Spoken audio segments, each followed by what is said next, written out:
ऐसे सैकड़ों लोग हैं जिन्हें लगता है कि उन पर भूत प्रेत का साया है। ऐसा एक विज्ञान है जिसके इस्तेमाल से कोई व्यक्ति किसी को नुकसान पहुंचाने के लिए ऊर्जाओं का नकारात्मक उपयोग कर सकता है। एक कोबरा का भी ऐसे जीव पर एक तरह का प्रभाव होता है, क्योंकि वो अपनी सांस को लंबे समय तक रोक कर रखता है। शरीर को हल्के में मत लीजिए, ये कोई छोटी कैद नहीं है। पर जब व्यक्ति को अनुभूति होती है कि वो भीतर कैसे आया था, अब उसे पता होता है कि बाहर कैसे जाना है।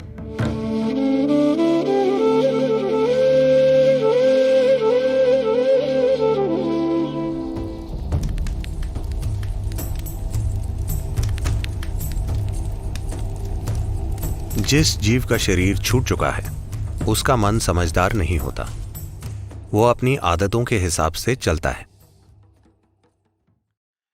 उसका कर्मों वाला हिस्सा जो अभी विलीन नहीं हुआ है, वो एक तरह की आदत बनाएगा जो उस जीव को वैसी ही दिशा में ले जाएगी। वैसी दिशा का मतलब है जहां भी ऐसा जीवन हो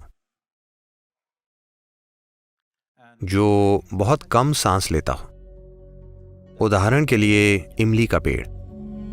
अगर आप दूसरे पेड़ों को देखते हैं तो आप पाएंगे कि कई पक्षी रात में आराम करने के लिए वहां बैठे होंगे,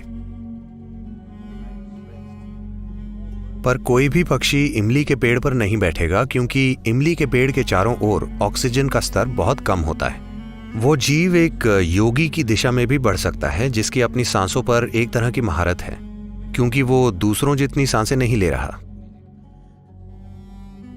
एक कोबरा का भी इस जीव पर एक तरह का प्रभाव होता है, क्योंकि वो अपनी सांस को लंबे समय तक रोक कर रखता है।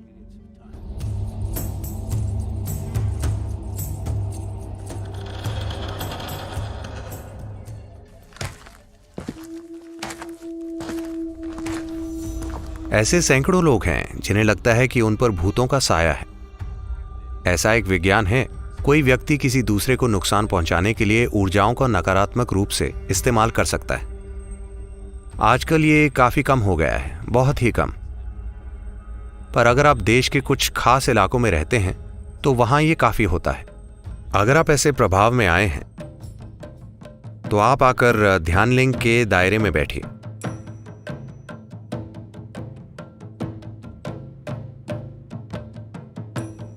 Because there are occult dimensions to Dhyana Linga which just nullifies all this.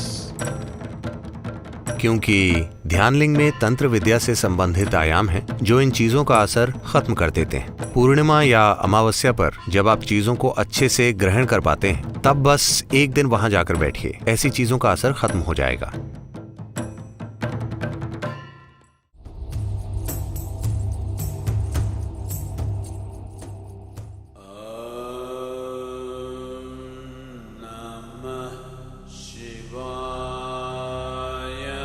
Your physical body is something that you have loaned from the planet on which you are living.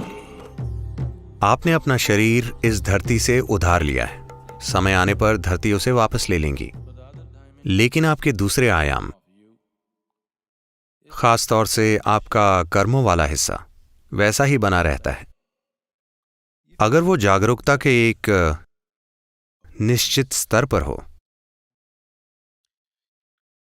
तो शरीर छोड़ चुका जीव एक तरह से सुख में होगा। It is this that is being referred to as heaven. इसी को स्वर्ग कहा जाता है, क्योंकि उन्होंने अपने भौतिक शरीर को जागरूकता की अवस्था में छोड़ा है, तो वे एक समय तक उस मधुरता का आनंद लेते हैं, एक छुट्टी की तरह, इससे पहले कि वे दूसरा भौतिक शरीर धारण करें। इसी तरह अगर लोग डर, बेचैनी, क्रोध की अवस्थाओं में, अज्ञानता की अवस्थाओं में शरीर छोड़ते हैं, तो कार्मिक शरीर खुद ही एक तरह की अप्रियता धारण कर लेता है।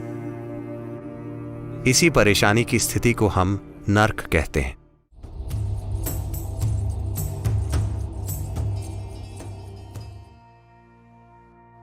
आमतौर पर जब कोई मरता है तो आप कहते हैं वो व्यक्ति अब नहीं रहा, लेकिन वे सच नहीं है। अब वो वैसा नहीं है जैसा आप उसका अनुभव करते थे, पर अभी भी कई दूसरे तरीकों से वो मौजूद है। शरीर को हल्के में मत लीजिए, ये कोई छोटी कैद नहीं है। जब तक आप इसे तोड़ नहीं देते, आप इसे छोड़ नहीं सकते, है ना? पर जब व्यक्ति जान जाता है कि वो अंदर कैसे आया था, तो अब वो बाहर निकलना जान जाता है। अगर कोई व्यक्ति सचेतन रूप से शरीर को कोई भी नुकसान पहुंचाए बिना उसे छोड़ता है, जैसे आप अपने कपड़े उतारते हैं, अगर आप अपने शरीर को पूरी चेतना में छोड़ते हैं, तब हम कहते हैं कि ये महासमाधि है। जब कोई व्यक्ति इस तरह जाता है तो यही अंत है। अब वो सच में नहीं रहा। जिसे आप मैं कहते थे वो विलीन हो गया और सृष्टि का हिस्सा बन गया। शून्य से शून्य तक की यात्रा पूरी हो गई।